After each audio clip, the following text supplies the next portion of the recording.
जय श्री कृष्ण। आप सभी को माघ मास मौनी अमावस्या की ढेरों शुभकामनाएं।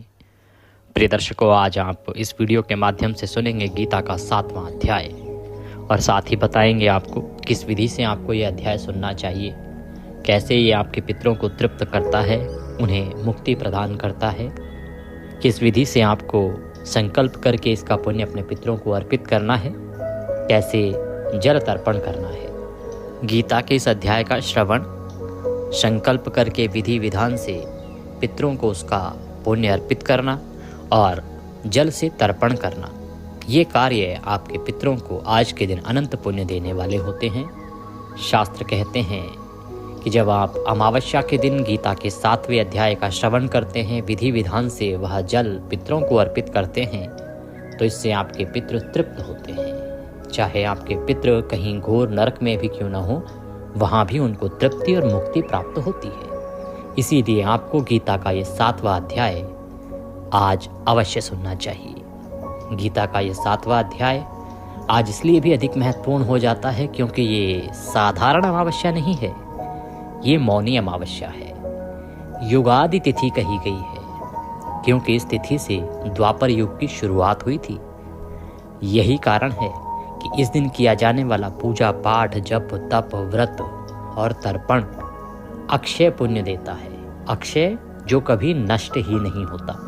तो आज जो आप गीता के 7वें अध्याय का श्रवण करेंगे, उसका जो पुण्य होगा, जो तर्पण करेंगे उसका जो पुण्य होगा, वह कभी विनाश को प्राप्त नहीं हो सकता, अक्षय पुण्य होगा। इसीलिए आज के दिन आपको ये कर्म अवश्य ही करना चाहिए। पहले आपको बताएंगे कि लोटे में क्या क्या सामग्री रखनी है, कैसे आपको बैठना है। फिर गीता का 7वां अध्याय सुनाएंगे। फिर आपको बताएंगे कि विधि क्या है, किस विधि से संकल्प करके उसका पुण्य पितरों को अर्पित करना है, और फिर आपको जल तर्पण कराएंगे। आरंभ करें उससे पहले आपसे निवेदन है कि ये श्रीमद् भागवत गीता के 7वें अध्याय का वीडियो है, तो कृपया वीडियो को एक बार लाइक अवश्य कर दीजिएगा। परमेश्वर वासुदेव की कृपा प्राप्त करने के लिए भगवान कृष्ण की कृपा से आपके पितरों को गोलोक धाम प्राप्त हो, इसके लिए कमेंट बॉक्स में अवश्य लिखिए जय श्री कृष्ण, जय पितृदेव। आपके पितृ प्रसन्न होंगे, तृप्त होंगे और आपके संकटों का नाश करेंगे। आप देख रहे हैं देवभूमि ज्योतिष संस्थान का प्रतिष्ठित यूट्यूब चैनल देवभूमि धार्मिक। हम यहाँ पर सभी व्रत और त्योहारों की सही शास्त्रीय जानकारी प्रदान करते हैं। ज्योतिष शास्त्र और पंचांग के आधार पर हम आपको बताते हैं कि कौन सी तिथि कब है, व्रत आदि कब करना है, क्या विधि है, क्या नियम है और क्या गलती नहीं करनी है। यदि आप सभी व्रत और त्योहारों की सही शास्त्रीय जानकारी पाते रहना चाहते हैं तो कृपया चैनल को सब्सक्राइब कीजिए और बेल आइकन को प्रेस कीजिए। जब आप सब्सक्राइब का बटन दबाएंगे तो वहाँ एक घंटी का निशान बना हुआ आएगा, उसको अवश्य दबाइएगा, तभी आपको हमारे सारे वीडियो प्राप्त होंगे, अन्यथा आपसे जानकारी छूट जाएगी। प्रिय दर्शकों, अब आप हमारे साथ व्हाट्सएप के माध्यम से भी जुड़ सकते हैं। अगर आप हमारे साथ व्हाट्सएप ग्रुप पर जुड़ते हैं तो उसका लाभ ये होगा कि सारी जानकारी सीधे मोबाइल पर आती रहेगी। साथ ही हम कुछ ऐसी जानकारियां भी देते हैं जो उस दिन के व्रत त्योहार से संबंधित होती हैं कि आज आपको ये करना है, ये नहीं करना है, और वीडियो तो भेजते ही हैं। तो आपको सभी जानकारियाँ समय से सीधे मोबाइल पर प्राप्त होती रहेंगी, कोई तिथि आदि आपसे छूटेगी नहीं और आप भी अपने प्रश्न तुरंत पूछ पाएंगे। तो यदि आप हमारे साथ व्हाट्सएप ग्रुप पर जुड़ना चाहते हैं तो कृपया जो वीडियो के अंत में एक नंबर आएगा 900 से, जिस पर आप दक्षिणा भेजते हैं, उसी नंबर पर व्हाट्सएप अपना नाम लिखिए और कहिए कि आपके नंबर को ग्रुप में ऐड कर दिया जाए। तो हम आपको ग्रुप में ऐड करेंगे, वहाँ आपको सारी वीडियो प्राप्त होते रहेंगे। साथ ही अगर आप चाहें व्यक्तिगत तौर पर आपको प्राप्त होती रहे जानकारी, तो सीधे आपके मोबाइल पर भी सभी वीडियो के लिंक और अन्य जानकारियाँ आपको मिलती रहेंगी। जुड़ने के लिए 900 से जो नंबर है उस पर व्हाट्सएप मैसेज लिखिएगा। आइए अब हम पाठ की ओर आगे बढ़ते हैं, क्योंकि ये YouTube पर सुना जाने वाला सबसे महत्वपूर्ण पाठ है। श्राद्ध पक्ष 2025 में हमारे चैनल पर हमारे द्वारा जो सुनाया गया गीता का 7वां अध्याय है, ये सबसे अधिक सुने गए वीडियो में से एक था। तो आइए लाभ लेते हैं, आरंभ करते हैं। सबसे पहले आपको अमावस्या के दिन सूर्योदय से पहले उठना चाहिए। उठने के बाद स्नान आदि करके स्वच्छ वस्त्र धारण कीजिए। एक विशेष बात आपको बताऊं कि जो मौनी अमावस्या है ना, इस पर पितृतर्पण सूर्योदय से पहले किया जाए तो बहुत प्रभावी है। ऐसा पद्म पुराण में वर्णन आता है, मैंने आपको विस्तृत वीडियो में भी बताया था।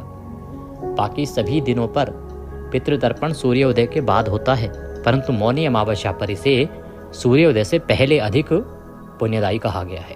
तो यदि संभव है तो सूर्योदय से पहले कीजिएगा, अन्यथा आप सायंकाल से पहले पहले भी इसको कर सकते हैं। तो स्नान आदि से निवृत्त होकर एक लोटा लीजिए, तांबे का या पीतल का, उसमें पहले थोड़ा सा गंगा जल भरिए, फिर शुद्ध जल भरिए, कम से कम 1 पत्ता तुलसी का डालिए, कुशा है तो कुशा डालिए और थोड़े से काले तिल डालिए। ये सारी सामग्री उसमें डालनी है।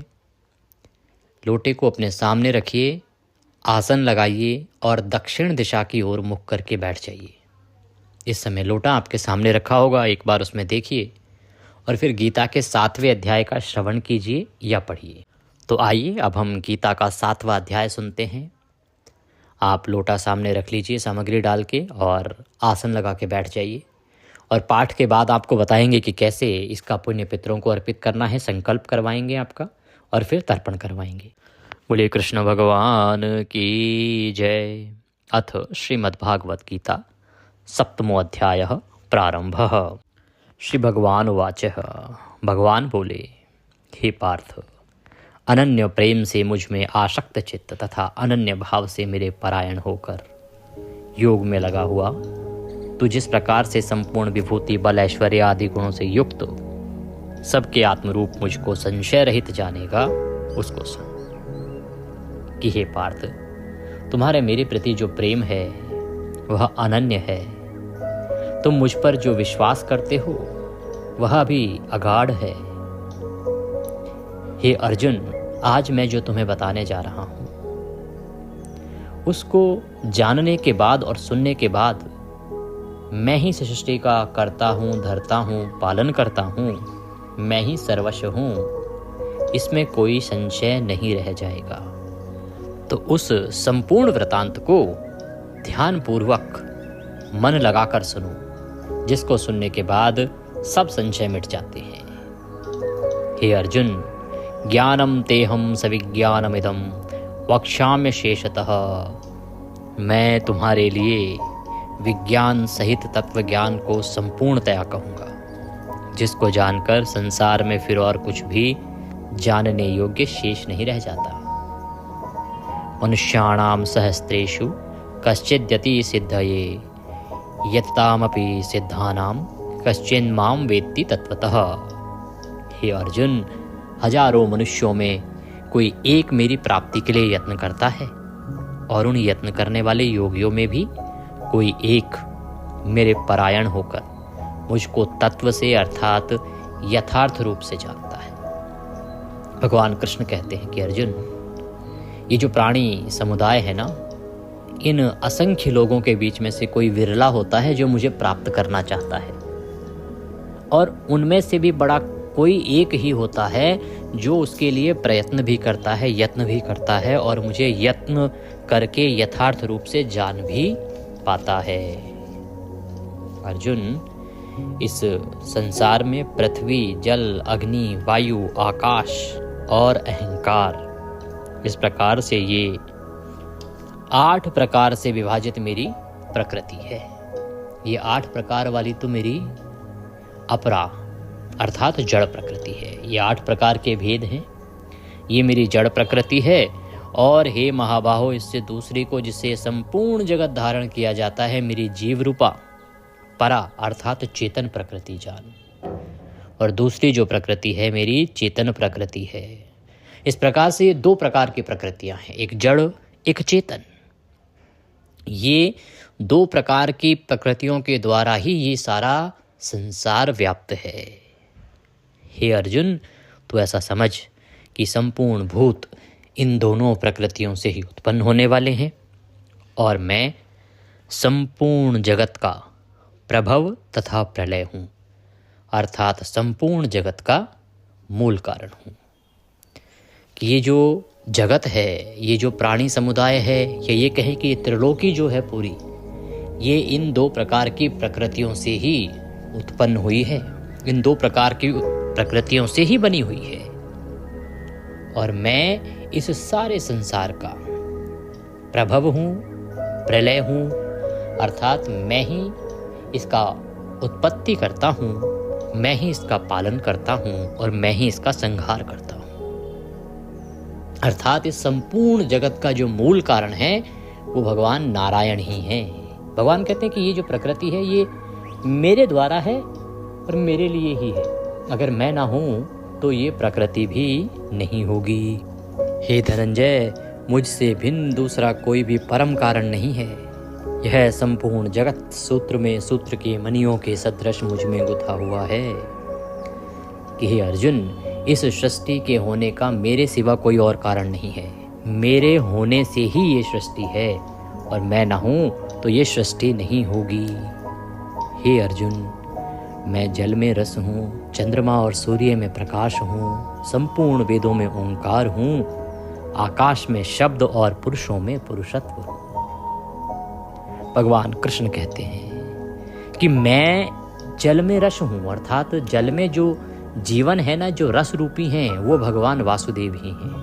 और चंद्रमा तथा सूर्य में जो प्रकाश है, जिसके द्वारा ये सारा संसार चमकता है, प्रकाशित होता है, वो प्रकाश भी भगवान नारायण ही हैं। और संपूर्ण वेदों में जिस ओंकार की बात होती है वो ओंकार भी भगवान वासुदेव ही हैं। आकाश में जो शब्द गुंजायमान हैं वो भी भगवान वासुदेव के कारण ही हैं। और पुरुषों में जो पुरुषत्व है उस पुरुषत्व का कारण भी भगवान वासुदेव ही है। अगर भगवान वासुदेव नहीं होंगे तो वह पुरुषत्व भी नहीं होगा। पुण्यो गंधः पृथिव्यां च तेजस्मिन् विभावसो जीवनम सर्वभूतेषु तपश्चास्मि तपस्विषु। मैं पृथ्वी में पवित्र गंध और अग्नि में तेज हूँ। कि हे अर्जुन, जो पृथ्वी का मूल गुण है ना वो उसकी गंध है। वो गुण जो है गंध, वो किस कारण से है? वो भगवान वासुदेव के कारण से है। और अग्नि में जो तेज है, जो जलाता है, वह तेज भी भगवान वासुदेव ही हैं। तथा संपूर्ण भूतों में उनका जीवन हूँ। और जितने भी ये शरीर हैं, चाहे वो जीव जानवर हैं, पशु हैं, पक्षी हैं, चाहे मनुष्य, जितने भी शरीर हैं उन सब के भीतर जो जीवन है वो भगवान वासुदेव के ही कारण हैं। और तपस्वियों में तप हूँ। और भगवान कहते हैं कि जो तपस्वी लोग होते हैं उनमें जो तप होता है, जो शक्ति होती है, वो भी उनके ही कारण है। बलम बलवताम चा अहम काम राग विवर्जितम धर्मा विरुद्धो भूतेषु कामो अस्मि भरतश्भ। हे भरतश्रेष्ठ, मैं बलवानों का आसक्ति और कामनाओं से रहित बल अर्थात सामर्थ्य हूँ और सब भूतों में धर्म के अनुकूल अर्थात शास्त्र के अनुकूल काम हूँ। और भी जो सत्व गुण से होने वाले भाव हैं, जो रजोगुण से होने वाले भाव हैं तथा तमोगुण से होने वाले भाव हैं, उन सब को तुम मुझसे ही होने वाले हैं ऐसा जान। परंतु वास्तव में उनमें मैं और वे मुझ में नहीं हैं। कि हे अर्जुन, जो मनुष्य के भीतर सत्गुण, रजगुण और तमगुण से होने वाले जो भाव रहते हैं ना, वो मुझसे ही उत्पन्न होने वाले हैं। पर वास्तविकता ये है कि ना मैं उनमें हूँ और ना ही वो मुझ में हैं। गुणों के कार्य रूप सात्विक, राजस और तामस, इन तीनों प्रकार के भावों से यह सारा संसार प्राणी समुदाय मोहित हो रहा है। इसलिए इन तीनों गुणों से परे मुझ अविनाशी को नहीं जानता। कि हे अर्जुन, ये जो पूरा संसार है ना, ये इन तीन गुणों के द्वारा मोहित हो चुका है। कौन से तीन गुण? सत्व, रज और तामस। इन तीनों गुणों का पूरा प्रभाव इस मनुष्य समुदाय के ऊपर है। और क्योंकि इनका पर्दा, इन तीन गुणों का पर्दा मनुष्य के ऊपर पड़ा है, इसी कारण से ये मनुष्य मुझ अविनाशी को अर्थात भगवान को नहीं जानता। भगवान कहते हैं क्योंकि ये जो अलौकिक अर्थात अति अद्भुत त्रिगुणमयी मेरी माया है, ये बड़ी दुस्तर है। कि अर्जुन, ये तीन गुणों वाली जो मेरी माया है ना, ये बड़ी कठोर है। ये माया सबकी आंखों पर पर्दा डाल के रखती है, सबकी बुद्धि को हर लेती है। और बुद्धि को हर लेने के कारण कोई मनुष्य मुझे जान ही नहीं पाता, कोई मुझे समझ ही नहीं पाता, ये मनुष्य समझ ही नहीं पाता कि मैं अविनाशी हूँ, मैं जन्मता और मृत्यु को प्राप्त नहीं होता हूँ, क्योंकि इस माया का पर्दा उनकी बुद्धि पर पड़ा रहता है। परंतु जो इस माया से बाहर निकल जाते हैं वो मुझे भजते हैं, और जो मुझे भज लेते हैं वो इस माया से बाहर भी निकल जाते हैं और सारे संसार से तर जाते हैं। अर्थात उन्हीं की मुक्ति होती है कि ये जो 3 गुणों वाली माया है ये तो सबके ऊपर प्रभाव डालती है, पर जो मुझे भज लेता है उस पर इसका प्रभाव धीरे धीरे समाप्त हो जाता है, और जैसे ही इसका प्रभाव समाप्त हो जाता है उनकी बुद्धि से, तो वो इस संसार से पार हो जाते हैं। माया के द्वारा जिनका ज्ञान हरा जा चुका है, ऐसे आसुर स्वभाव को धारण किए हुए मनुष्यों में नीच दूषित कर्म करने वाले मूढ़ लोग मुझको नहीं भजते। कि हे अर्जुन, ये जो मेरी माया है ना, इसके द्वारा लोगों का ज्ञान हर लिया गया है। अब लोगों का ज्ञान हरण हो जाने के कारण लोगों का जो स्वभाव है इस मनुष्य का, वो असुरों जैसा हो गया है, दूषित हो गया है, और ये नीच कर्म करने लग गए हैं, दूषित कर्म करने लग गए हैं, मूर्ख हो गए हैं। और जो इस प्रकार के कर्म करने वाले मूर्ख लोग होते हैं वो मुझे नहीं भजते हैं। हे भरतवंशियों में श्रेष्ठ अर्जुन, उत्तम कर्म करने वाले अर्थार्थी, आर्त, जिज्ञासु और ज्ञानी, ऐसे 4 प्रकार के भक्तजन मुझको भजते हैं। भगवान कृष्ण यहाँ अपने भक्तों की विशेषता बता रहे हैं कि 4 प्रकार के जो भक्त हैं उनके वो कैसे होते हैं। कहते हैं कि मेरे जो भक्त हैं ना वो 4 प्रकार के हैं, एक अर्थार्थी, एक आर्त, एक जिज्ञासु और एक ज्ञानी। उनमें नित्य मुझ में एक ही भाव से स्थित अनन्य प्रेम भक्ति वाला ज्ञानी भक्त अति उत्तम है। कहते हैं कि उनमें जो नित्य मुझ में एक ही भाव से स्थित अनन्य प्रेम भक्ति वाला जो ज्ञानी भक्त है ना, वो मुझे बड़ा प्रिय है। क्यों? क्योंकि मुझको तत्व से जानने वाले ज्ञानी को मैं अत्यंत प्रिय हूँ, और वह ज्ञानी मुझे अत्यंत प्रिय है। वो जो ज्ञानी है ना, वो भगवान श्री कृष्ण से बड़ा प्रेम करता है, और इसीलिए भगवान भी उसे बड़ा प्रेम करते हैं। कहते हैं ये जो 4 प्रकार के भक्त हैं सभी के सभी यूँ तो उदार हैं, परंतु इनमें जो ज्ञानी है उसे साक्षात मेरा ही स्वरूप समझना चाहिए, ऐसा मेरा मत है। भगवान कहते हैं क्योंकि वह मदगत मन बुद्धि वाला ज्ञानी भक्त अति उत्तम गति स्वरूप मुझ में ही अच्छी प्रकार से स्थित रहता है। बहुत जन्मों के अंत के जन्म में तत्व ज्ञान को प्राप्त पुरुष सब कुछ वासुदेव ही हैं। इस प्रकार मुझको भजता है वह महात्मा अत्यंत दुर्लभ है। भगवान कृष्ण कहते हैं कि हे अर्जुन, ये जो जीवात्मा है ना, इसके हजारों जन्म होते हैं।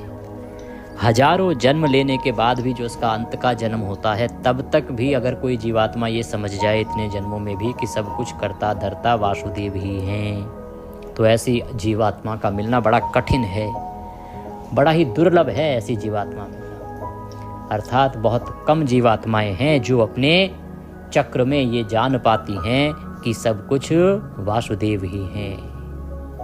उन भोगों की कामना द्वारा जिनका ज्ञान हरा जा चुका है, वे लोग अपने स्वभाव से प्रेरित होकर उस नियम को धारण करके अन्य देवताओं को भजते हैं, अर्थात पूजते हैं। भगवान कृष्ण कहते हैं कि ये जो मनुष्य है इसका चित्त कामनाओं में लगा रहता है, और कामनाओं के द्वारा इसके ज्ञान का हरण हो गया है। ये सदा कामनाओं में डूबा रहता है। आज अगर आप देखें मनुष्य को, तो हर एक की कोई न कोई लालसा है। कामना, लालसा, इच्छा, ये एक ही बात है। कोई कहता है मुझे महल मिल जाए, जो छोटे घर में रहता है वो कहता है मुझे बड़ा घर मिल जाए, जो अविवाहित है वो कहता है मेरी शादी हो जाए भगवान, जिसके पुत्र नहीं है वो पुत्र चाहता है, जिसका थोड़ा धन है वो और धन चाहता है, जिसका बिल्कुल नहीं है वो थोड़ा धन चाहता है। तो किसी की जो लालसा है वो समाप्त नहीं होती, और इस लालसा के कारण, कामना के कारण मनुष्य का जो ज्ञान है वह समाप्त हो चुका है। कहते हैं कि इस प्रकार के स्वभाव से प्रेरित होकर मनुष्य उस नियम को धारण करके अन्य देवताओं को भजते हैं, अर्थात पूजते हैं। अब क्या होता है कि मनुष्य की अनेकों कामनाएं हैं, जैसे कोई कहता है मुझे ये मिल जाए, कोई कहता है वो मिल जाए, भगवान मेरी ये इच्छा पूरी कर दो। तो उन इच्छाओं की पूर्ति के लिए वो अलग अलग देवताओं को पूजते हैं। कोई इस देवता को पूजता है, कोई उस देवता को पूजता है, और ऐसे मनुष्य जो है भिन्न भिन्न देवताओं को पूजता रहता है। भगवान कृष्ण कहते हैं कि जो जो सकाम भक्त जिस जिस देवता के स्वरूप को श्रद्धा से पूजना चाहता है, उस भक्त की श्रद्धा को मैं उसी के प्रति स्थिर कर देता हूँ। कि भाई जो मनुष्य जिस देवता को पूज रहा है ना, तो भगवान वासुदेव कुछ ऐसा करते हैं जिससे कि उसी के प्रति, उसी देवता के प्रति उस व्यक्ति की श्रद्धा और बढ़ जाती है। भगवान क्या करते हैं ये समझें, उससे पहले ये समझना आवश्यक है कि भक्ति दो प्रकार की है। एक है सकाम भक्ति, एक है निष्काम भक्ति। सकाम भक्ति जो आजकल हो रही है, निष्काम भक्ति ना के बराबर। निष्काम भक्ति के विषय में भगवान कृष्ण कह रहे हैं कि होनी चाहिए, और हो क्या रही है, सकाम भक्ति। सकाम भक्ति का अभिप्राय है अपनी किसी कामना की पूर्ति के लिए भक्ति करना।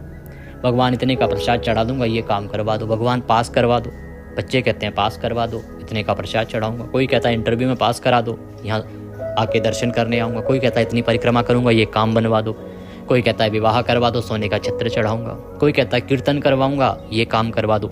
तो लोग भक्ति तो कर रहे हैं, पर कर किस लिए रहे हैं, अपनी कामना की पूर्ति के लिए। दूसरी है निष्काम भक्ति, जिसमें केवल भगवान की भक्ति करते हैं कि प्रभु हम आपके भक्त हैं, बस आपका आशीर्वाद चाहते हैं, आपका सानिध्य चाहते हैं, बस कृपा बनाए रखिए। दूसरी ये भक्ति है।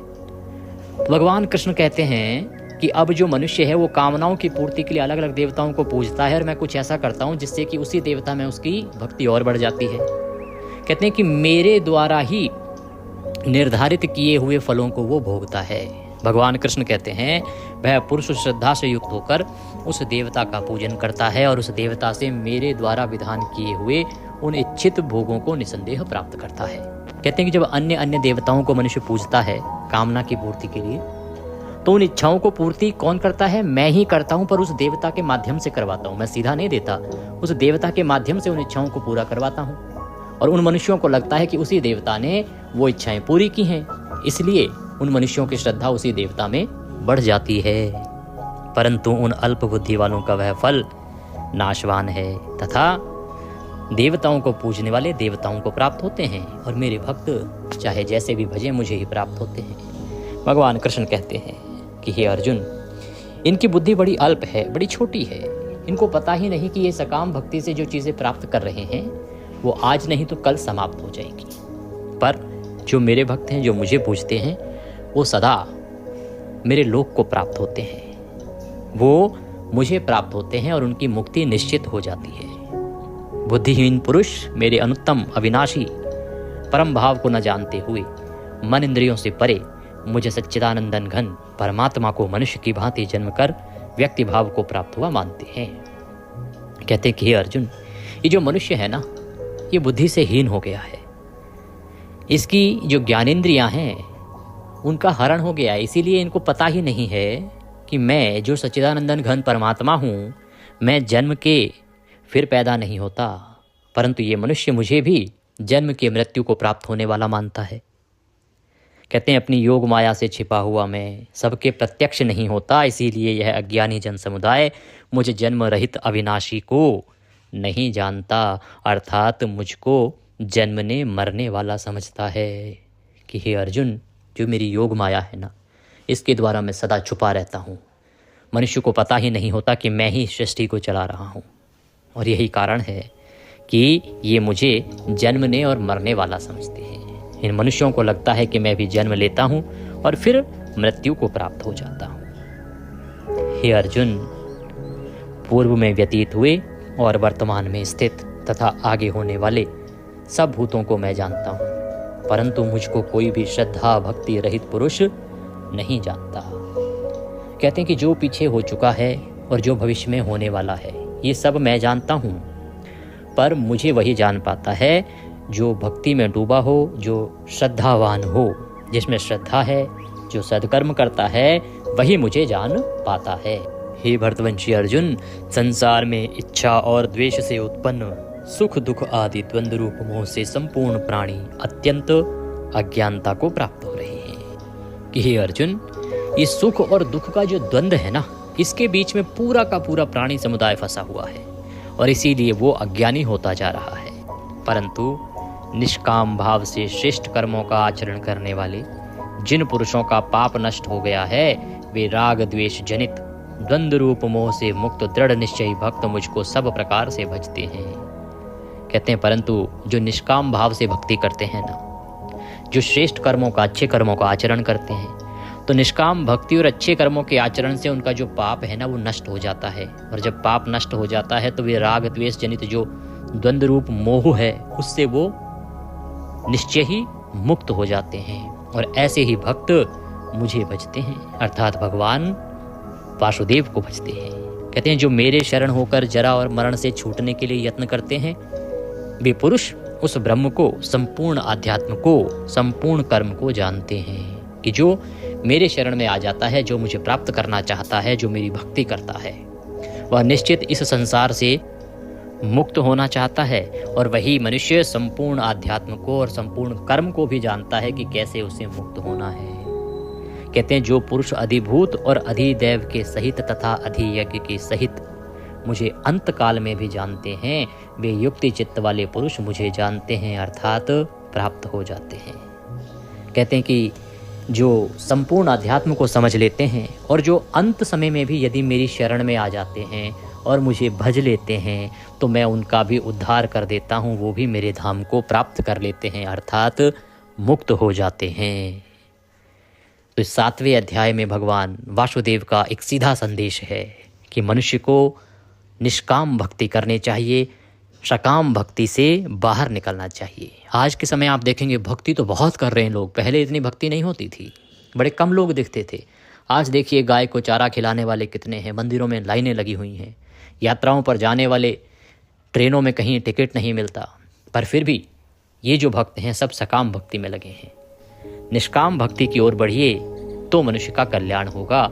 यही इस गीता के 7वें अध्याय का मूल मंत्र है। ओम तत्सति। श्रीमद्भागवत गीता उपनिषत्सु श्री ब्रह्म विद्यायाम योग शास्त्रे श्री कृष्ण अर्जुन संवादे ज्ञान विज्ञान योगो नाम 7वां अध्याय संपूर्ण। बोले कृष्ण भगवान की जय। अब लोटे को दोनों हाथों में उठा लीजिए, भगवान का ध्यान कीजिए और निवेदन कीजिए कि हे भगवान विष्णु, मैंने ये जो गीता का 7वां अध्याय सुना है, इससे जो भी पुण्य प्राप्त होता है वो संपूर्ण पुण्य मैं अपने पितरों को अर्पित करता हूँ। आप सभी पितरों के निमित्त बोल सकते हैं या किसी एक पितर के निमित्त बोलना है तो उनका नाम या जो भी संबंध आपसे है वह बोलते हुए निवेदन कीजिए कि मैं इनको इसका संपूर्ण पुण्य अर्पित करता हूँ, ये उन्हें प्राप्त हो और इससे वो तृप्त हो, मुक्त हो। इसके बाद इस जल से तर्पण करेंगे तो एक बड़ा पात्र ले लीजिए, बर्तन ले लीजिए कोई, उल्टे हाथ में लोटे को पकड़िए, सीधे हाथ में अंगूठा और उंगली के बीच का जो क्षेत्र है पितृ तीर्थ कहते हैं इसको, यहाँ से जल को छोड़ते हुए दूसरे पात्र में छोड़ेंगे तर्पण करते हुए और मंत्र बोलेंगे ओम ह्रीं श्रीं क्लीं स्वधा देव्यै स्वाहा, ओम ह्रीं श्रीं क्लीं स्वधा देव्यै स्वाहा। इस प्रकार से आपने तर्पण करना है। और फिर ये जल आज क्योंकि मौनी अमावस्या रविवारी है इसलिए पीपल पर नहीं दिया जाएगा, ये जल आप किसी अन्य वृक्ष में दीजिएगा। ध्यान दीजिएगा तुलसी में, बिल्व पत्र में नहीं देना है, बाकी किसी भी घर पे कोई गमला आदि है उसमें भी डाल सकते हैं और ऐसे स्थान पे डालिए जहाँ पर ये पैरों में ना आए। अपने पितरों से निवेदन कीजिए तर्पण करके कि हे मेरे पितरों, मैंने गीता के 7वें अध्याय का पुण्य आपको अर्पित किया है और ये तर्पण जल मैं आपको अर्पित कर रहा हूँ, इसे स्वीकार कीजिए, तृप्त होइए, तृप्त होइए, तृप्त होइए और मेरा कल्याण कीजिए, मेरे संकटों का नाश कीजिए। इस प्रकार से तर्पण करके, नमस्कार करके आपका कार्य पूर्ण होता है। ये आपने अवश्य करना है अमावस्या पर, मौनी अमावस्या पर तो आपको करना ही करना है, ध्यान दीजिएगा। वैसे ये कार्य आपको प्रत्येक एकादशी, अमावस्या, पूर्णिमा और संक्रांति पर करना चाहिए। इसके बाद संभव है तो ब्राह्मण को भोजन आदि कराइए, दान दक्षिणा दीजिए, ये सब पितरों के निमित्त होगा। यदि आप पाठ के निमित्त हमारे लिए कोई दक्षिणा आदि भेजना चाहते हैं तो आपकी स्क्रीन पर नंबर आ रहा होगा 900 से, उस पर भेज सकते हैं या जो QR कोड उसके साथ में दिया है उसको स्कैन करके भी सीधा हमारे बैंक खाते में भेज सकते हैं। कुछ और पूछना चाहें, कहना चाहें तो कमेंट बॉक्स में लिख के पूछ लीजिएगा या व्हाट्सएप के माध्यम से भी आप जुड़ सकते हैं। भगवान कृष्ण सबका कल्याण करें। हरे कृष्ण।